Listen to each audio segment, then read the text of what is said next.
Happy Sabbath. Selamat Sabat saudara-saudara. Okay, the message that I'm going to share with you entitled Kindling the Gospel Flame. Menyalakan akan api Injil itu. And I'm so sorry because for the sake of effectiveness of the time, then we just want to share the message with only me, I mean, without translator. And I'm sure that you can still follow the message on the screen because I already prepared it in English and Indonesian. Especially I want to encourage all the women. Please think on this thing. Renungkan akan hal ini.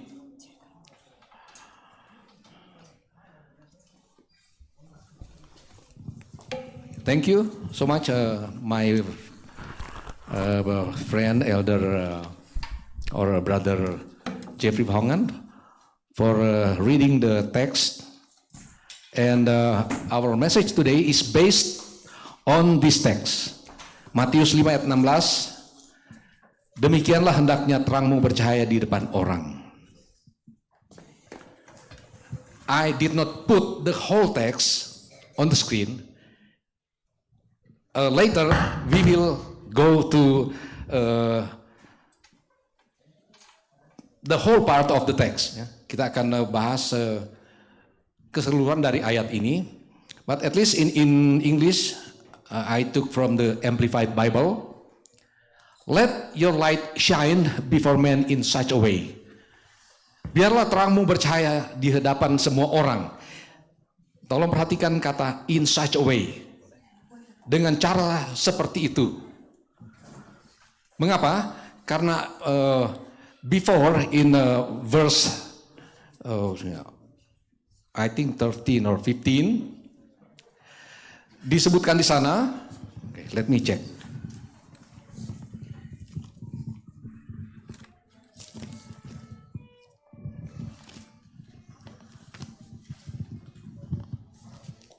Matthew chapter 5 verse 13. Kamu adalah garam dunia. Kamu adalah garam dunia. You are the salt of the earth. Kamu adalah garam dunia. Garam dunia ini, garam ini harus dinikmati orang. Harus dinikmati orang. Jadi dengan cara seperti itu, terang itu juga, ya, in such a way, the light harus dinikmati oleh orang-orang. Through us. Ya, melalui kita, especially oleh karena ya kebetulan pada tanggal 21 Maret yang lalu kan itu adalah hari lahirnya seorang one of Indonesian ladies heroes. One of Indonesian lady heroes. Masih ingat? R.A. Kartini, Raden Ajeng Kartini. Dia adalah seorang pahlawan wanita, Indonesian lady, we call lady or woman, hero. Seorang pahlawan wanita Indonesia. Penting untuk kita. 21 April yang lalu, it's already passed. 21st of April. A week ago, ya. 21 itu tanggal berapa itu? Hari apa itu? Tanggal 21. 21 April. Ya? Hari Senin. Monday. Ya. Monday itu hari Senin. Ini minggu atau minggu lalu? Oh, this week. Okay, this week. Thank you so much. On the last Monday, it was the birthday of Indonesian hero R.A. Kartini, Raden Ajeng Kartini. And then mungkin next week or kapan hari ibu? Mother's Day. in America? May 11. Oke, May 11. 2 weeks from now ya. 2 minggu dari sekarang adalah Hari Ibu, Mother's Day for America. Tapi Indonesia 22. Ya, 22nd of December. Itu adalah Hari Ibu untuk orang Indonesia. So based on this, I would like to talk about the role of the woman in the ministry.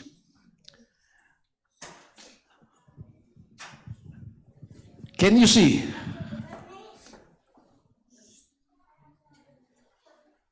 Ada dua benda angkasa yang ada di sini.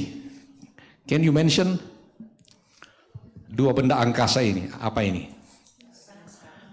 Sebagai pemberi terang. Ya, satu apa? Sun. And this is very important, the sun. And the second one is the moon. Oke. Kita lihat ini. Apakah bulan itu dia memancarkan cahaya dari dia sendiri? No. Bulan itu hanya merefleksikan. So the moon is only reflecting the light received from the sun. Bulan itu hanya menerima cahaya dari matahari, lalu pada malam hari ketika bulan itu ada, kita bisa melihat, we can see the moon is shining in the night, but the moon itself does not produce the light. The light comes from the sun, and the moon is only reflector of the light received from the moon. Jadi bulan ini hanya menerima cahaya dari bulan, kemudian dia memantulkan cahaya itu sehingga kita bisa nikmati indahnya ya, cahaya bulan ya. The light of the moon in the night is so beautiful. Jadi ulangi, bulan itu dia bukan menghasilkan cahaya. Dia hanya, moon is only reflecting the light received from the sun, and we can see the beautiful of the light of the moon in the night. Oke. Mari kita hubungkan dengan 2 Corinthians verse 4 or chapter 4 verse 6. For God who said, "Let light shine out of darkness," made his light shine in our hearts to give us the light of the knowledge of God's glory displayed in the face of Christ. Saya baca saja bahasa Indonesianya. Sebab Allah yang telah berfirman, dari dalam gelap akan terbit terang. Ia juga yang membuat terangnya bercahaya di dalam hati kita, supaya kita beroleh terang dari pengetahuan tentang kemuliaan Allah yang nampak pada wajah kita. Cahaya itu ada. The light is in our soul, the light is in our life, but the light comes from the source of light. Siapa itu sumber cahaya, sumber terang itu? Adalah Tuhan sendiri. Tuhan sebagai sumber cahaya. Nah, kalau saudara perhatikan, di sini ada senjata yang diproduksi oleh perusahaan Trigicon pada tahun 2000 berapa yang lalu. Saya tidak ingat lagi tahunnya. Lalu di bagian sisi dari senjata itu ada tulisan ayat Alkitab. It was taken from the 2 Corinthians 4 verse 6. This is the text. Written on the, apa ini kita mau bilang, gun or rifle, maybe gun. Perusahaan ini membuat senjata ini seharga 660 miliar dolar. Jadi dia menang tender, dan ada 800.000 senjata yang diproduksi waktu itu. Sebagian digunakan untuk melatih tentara-tentara atau orang-orang yang ada di Afghanistan. Oke, ini berkaitan dengan politik, tentu kita tidak bicara itu. Tapi saya bicara mengenai luar biasa. How come the Bible text is on the gun. Yang ayat itu, the text 2 Korintus 4 ayat 6. Ditaruh di senjata itu. Apakah senjata ini akan bawa terang? Tidak. The gun will kill people, not giving the light. Tapi ada penafsiran khusus untuk itu, dan biarlah nanti tentara Amerika yang menafsirnya, kita tidak perlu menafsirkannya. Nanti orang yang tafsir itu. Ayat ini dalam 2 Korintus pasal 4 ayat 6. Saya baca ulang, sebab Allah yang telah berfirman, dari dalam gelap akan terbit terang. Ia juga yang membuat terangnya bercahaya di dalam hati kita, supaya kita beroleh terang dari pengetahuan tentang kemuliaan Allah yang nampak pada wajah Kristus. Kenapa terang ini ada? Dalam komentari disebutkan karena pengalaman Rasul Paulus yang pernah berada dalam kegelapan jiwanya sendiri ketika belum menerima akan Kristus itu sebagai Tuhannya. Pikirannya, jiwanya masih gelap. Lalu datanglah terang Tuhan menerpa akan kehidupannya. Dan itu terjadi dalam perjalanannya dari Yerusalem ke Damsyik, ke Damaskus. Lalu Tuhan terangi dia dengan kemuliaan Tuhan. Terang yang sama, the same light, God gives to us. God will give to each one of us. Nah, ini dia. Habis gelap terbitlah terang. After darkness there will be light. Orang-orang Indonesia pasti mereka tahu sekali akan ini. Karena dia adalah Indonesian hero, and the book she produced entitled Habis Gelap Terbitlah Terang. After darkness there will be light. Oke, mari kita terus. Habis gelap terbitlah terang. After darkness there will be light. Itu it's an expression describing that the light of hope and joy comes after difficulties. Jadi ini sebuah ekspresi yang menggambarkan bahwa terang pengharapan itu dan sukacita itu, kesenangan itu, kebahagiaan itu datang sesudah melewati masa-masa kesulitan kehidupan. Dan ini terkait dengan pengalaman Ibu Kartini ini. Dalam kegelapan apa yang dia maksudkan. Dan mungkin ini menjadi bagian dari ibu-ibu di zaman modern sekarang ini. Berada di dalam kegelapan apa saja itu. Okay. Sunshine comes after the storm. Jadi terang itu akan datang sesudah angin ribut, sesudah badai. Mana lebih bagus? Which one do you prefer? Which one do you want to choose? Sunshine first, and then after that storm, or the storm first, and then after that sunshine. Mau pilih yang mana? Storm first. Mengapa storm first? Ya, after the storm, sunshine. Meaning that Allah kadang-kadang dan banyak kali dia izinkan kita menghadapi banyak storm dulu. Tapi Tuhan menjanjikan after the storm, sesudah badai kehidupan, masalah-masalah kehidupan, persoalan-persoalan pribadi, persoalan kelompok tertentu. After that, there is hope. Pengharapan ada. Joy ada sesudah itu. Beyond the clouds, there's sunshine. Sometimes kita punya mata hanya tertuju kepada clouds. We focus only to the clouds. And we don't realize that after the clouds, what's that? Sunshine. Di seberang dari awan itu adalah sunshine. Terang matahari yang akan menyinari bumi ini.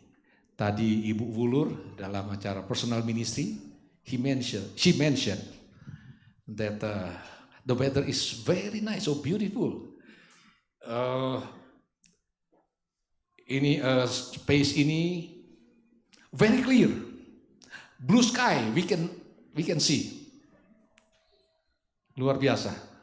kita bisa menikmati akan terang itu.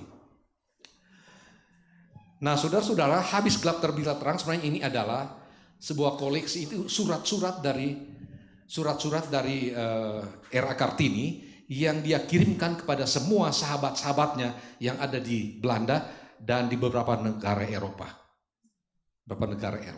Kemudian surat-surat ini dihimpun, it was compiled in a book. Jadi dia yang bukukan surat-surat ini adalah seorang Belanda juga. Dia adalah seorang he is a minister. Oh, ada tertutup. It is covered by the picture. Dia adalah Minister of Culture and Religion. Jadi dalam Menteri Kebudayaan dan Keagamaan, Menteri Agama Belanda yang namanya adalah Abben Danan. Dia bukukan itu lalu dia kasih nama dalam bahasa Belanda, Door Duisternis tot Licht. After darkness comes the light. Habis gelap terbitlah terang. Habis gelap terbitlah terang ini kemudian diterjemahkan ke dalam bahasa Malaysia, bahasa Melayu oleh seorang pujangga Indonesia, pujangga angkatan 45 kalau saya tidak salah. Kalau salah tolong dikoreksi. Yang namanya adalah Armin Pane, seorang dari Sumatera. Dia menerjemahkan itu dan terdiri dari 5 pasal dan 87 surat. 87 surat. Oke. Apa saja yang ada di situ? Itu adalah ekspresi pengalaman hidupnya ketika she was still in the darkness. Dia adalah pejuang emansipasi wanita, ya. Women emancipation. Dia adalah pejuang. Dan apa kegelapan yang dia rasakan pada waktu itu? Wanita itu, the woman is no more than just a helper. I don't know in China, but in Indonesia at the time, it's about before 1940. The status of the woman is no more than just a helper. Jadi cuma sebagai pembantu rumah tangga saya cukup, nggak usah sekolah, no need to go to school. Mereka mau pergi, suka, tetapi nggak boleh, apalagi mau pergi ke pendidikan tinggi. Dan pada waktu itu untuk menjadi seorang medical doctor tidak boleh perempuan, hanya laki-laki. Dan laki-laki itu tidak semua, hanya kelompok-kelompok tertentu, particular group only. Dan salah satu yang menyakitkan dia adalah ketika wanita itu diperlakukan sebagai hanya sosok pembantu di rumah, dia hadir di rumah, dia ada terhadap suami hanya sebagai memenuhi kebutuhan suami. Banyak yang mengalami hal itu. Dan kemudian apa yang dia sebutkan di sini, ini banyak yang menjadi korban apa yang disebut dengan poligami. Dia katakan begini, how hurting it is when a husband coming home, taking home with him a woman which is not his wife. Mengapa? Karena Kartini sendiri dia adalah salah satu dari, atau dia adalah the fourth wife of her husband. Dia merasakan itu. Bahwa beda if you have one husband or one wife dibandingkan dengan yang punya 3, 4 and so on wives. Okay. Dia mau supaya ada persamaan hak dari wanita, bukan cuma laki-laki. Mari kita datang kepada 1 Petrus pasal 2 ayat 9. Tetapi kamulah bangsa yang terpilih, imamat yang rajani, bangsa yang kudus, umat kepunyaan Allah sendiri, supaya kamu memberitakan perbuatan-perbuatan yang besar dari Dia yang telah memanggil kamu keluar dari kegelapan kepada terangnya yang ajaib. So we are called from the darkness to the light, to His light. And God wants us to reflect the light from Him for other people. He invite all the women yang menerima terang itu, those who receive the light from God, share the light, reflect the light from God to other people. Pancarkan terang itu in your house. Terang itu harus dinikmati oleh suami, harus dinikmati oleh anak-anak, dan terutama untuk keluar. Ya, untuk keluar. Bagaimana kita, siapa kita menurut ayat ini? 1 Petrus 2 ayat 9 sampai 10. Kita adalah bangsa pilihan Allah. Orang Kristen maksudnya ini ya, karena ayat ini muncul di abad pertama kekristenan itu ada. Maka ayat ini kalau bilang kita adalah, itu adalah umat Kristen. A chosen race, bangsa yang terpilih, a royal priesthood, imamat yang berkerajaan, imamat yang rajani, bangsa yang kudus. And holy nation should reflect the holy life. Okay?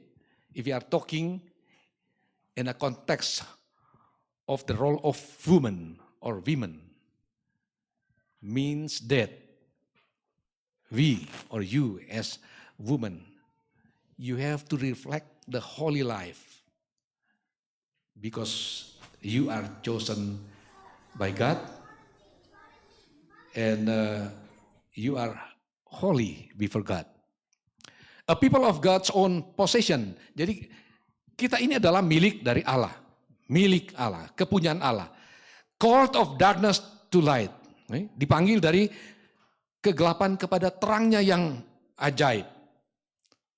Dan maksud panggilan itu, what is the purpose of God's call? But you are a chosen race, a royal priesthood, a holy nation, a people for God's own possession, so that you may proclaim the excellencies of Him. Memberitakan perbuatan-perbuatan yang besar dari Dia. Dan Allah, banyak sekali perbuatan yang besar yang Dia telah buat untuk kita. Dia ciptakan kita, Dia support kita, Dia kasih kesehatan, Dia sembuhkan. Yesterday we went to Hilda's friend. She was sick because of cancer, and we did ointment, bikin pengurapan, and we prayed. Ketika kita berdoa maka kita yakin Tuhan akan berbuat yang terbaik untuk dia. Kalau Tuhan mau dia sembuh, dia akan sembuh. Kalau Tuhan mau dia akan berhenti dari semua penderitaannya ini, itu adalah pilihan Tuhan. Banyak perbuatan yang baik yang Tuhan buat untuk kita. Banyak. Yang paling besar adalah He died on the cross to save us. And He wants to use us to share the good news. Ya. Kindle the flame of gospel. Nyalakan Injil itu agar orang lain boleh menerima akan terang. Mereka yang masih ada dalam kegelapan kehidupan yang penuh dengan ketidakpastian, penuh dengan penderitaan, penuh dengan beban-beban. Terangi mereka dengan pengharapan-pengharapan. Ya. Share the light of hope kepada mereka yang dalam berbagai-bagai tekanan kehidupan. Kita terangi dengan pengharapan dari Injil Tuhan. Tahun 2010, tanggal 13 Oktober, ada satu peristiwa yang telah terjadi. Ialah ketika 33 miners, 33 petambang yang ada di Chili. Mereka terperangkap selama 69 hari pada bulan Agustus tanggal 5 tahun 2010.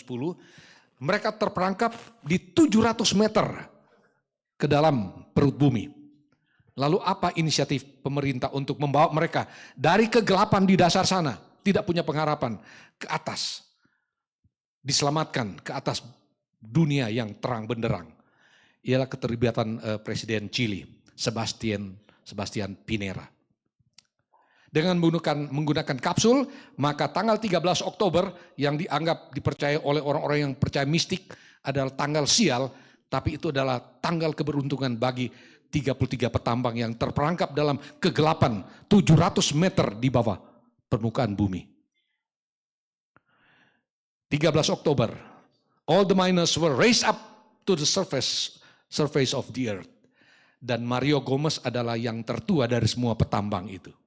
He was the oldest miner, yang tertua. Dan orang kedua yang dari 33 petambang itu yang diangkat ke atas ke permukaan bumi ini adalah namanya Mario Sepulveda. Dia bilang begini, saya terkubur di dasar, di perut bumi untuk 40 tahun. Karena dia sudah bekerja sebagai petambang selama 40 tahun dari masih remaja. Dan saya ingin hidup lebih lama lagi sebagai seorang yang baru. Saya menjangkau akan tangan Tuhan dan saya pasti bahwa Dia akan menyelamatkan saya dari kegelapan yang ada di bawah bumi ke dalam terang yang di atas permukaan bumi ini. Dia punya keyakinan. Saya kembali kepada yang tadi. Profesor Haryati Subadio, cucu tiri dari Ibu Kartini, dia mengartikan habis gelap terbitlah terang itu sebagai berikut. Dia bilang dalam bahasa Arab tapi diterjemahkan membawa, artinya habis gelap terbitlah terang artinya membawa manusia dari kegelapan dari zaman jahiliyah ke tempat yang terang benderang. Okay. Saya kutip dari kitab suci umat muslim dalam surat Al-Baqarah halaman nomor 257. Dibilang, Allah pemimpin orang-orang yang beriman. God is the leader of the faithful.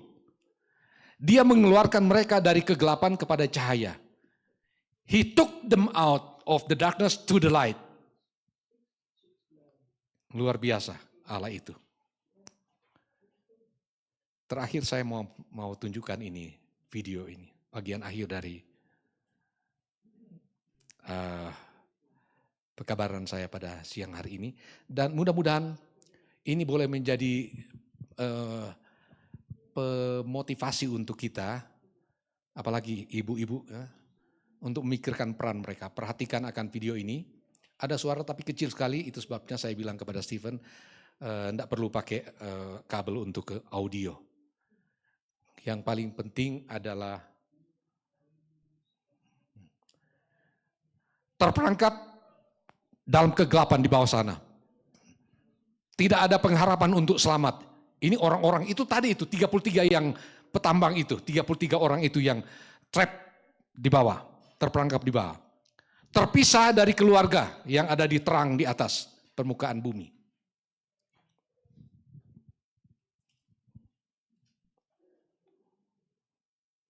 Perhatikan wajah dari orang ini. Ya,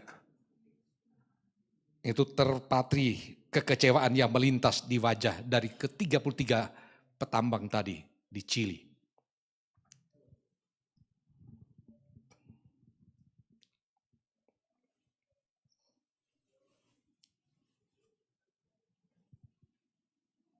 Siapa yang akan menyelamatkannya? Siapa yang akan menyelamatkannya? Mereka berharap ada orang yang mau menyelamatkan. Dan ternyata tadi saya sudah tunjukkan Presiden Sebastian, dia berinisiatif untuk selamatkan mereka dengan menggunakan kapsul dimasukkan ke bawah. Kami butuh seorang penyelamat. Kami butuh seorang penyelamat.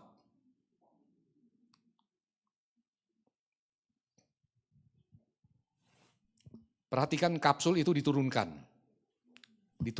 ke dasar di 700 meter di bawah permukaan bumi. Seorang penyelamat yang rela untuk turun ke dasar yang gelap untuk menyelamatkan mereka, membawa mereka kepada kebebasan kalau sudah tiba di atas. Perhatikan ada tali-tali ini, ada ropes untuk menurunkan akan kapsul ini. So that all the 33 miners could be saved. Mari kita lihat nih, dia bilang coba kita akan lihat apakah berhasil ini misi ini. Was it success? The mission. Ini kapsul. The capsule was raising up from the bottom. Dari 700 meter di bawah permukaan. Diangkat terus ini kapsul. Terus naik. Rising and rising.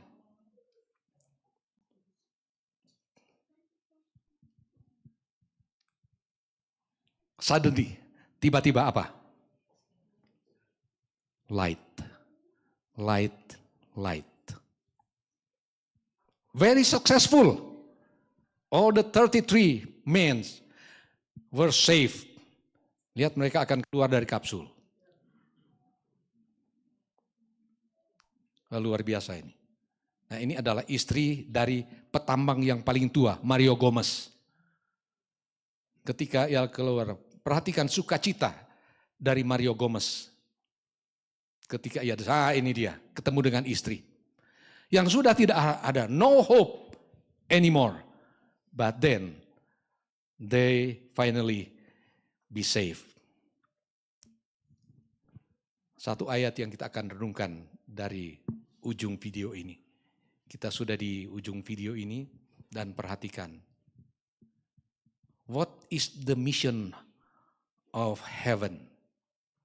In the same way, there is joy in the presence of God's angels when even one sinner repents. Lukas 15, Luke 15 verse 10. Dengan cara yang sama akan ada sukacita di malaikat-malaikat Allah ketika satu orang berdosa, dia bertobat. Dia bertobat.